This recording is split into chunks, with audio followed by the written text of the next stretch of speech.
Basi zamani kulikuwa na mchezo unaitwa kidegeruka, na huu mchezo ulikuwa unakatazwa sana serikali kipindi kile, na mpaka leo unakatazwa kwa sababu ni kamari. Ila mimi nilikuwa sijui kwa nini wanakataza.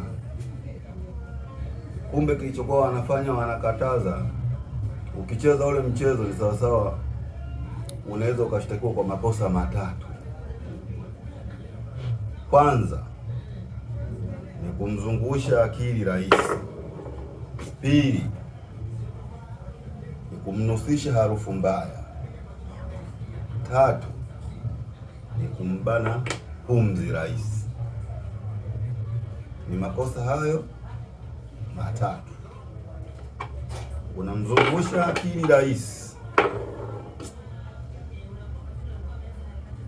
unamnusisha harufu mbaya tatu ni kumbana pumzi rais. Pumzi rais hapa anakuwa hapumui unapombana, kwa sababu wao ndani kuna picha ya rais. Ngezoom kidogo.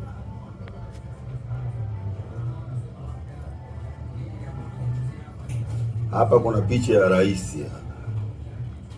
Sasa unapomchukua rais, unamzungusha akili rais,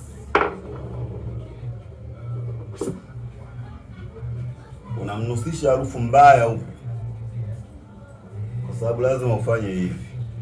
Ya tatu, unakwenda unambana pumzi rais. Kwa hiyo hili ni kosa lenye makosa matatu ndani yake.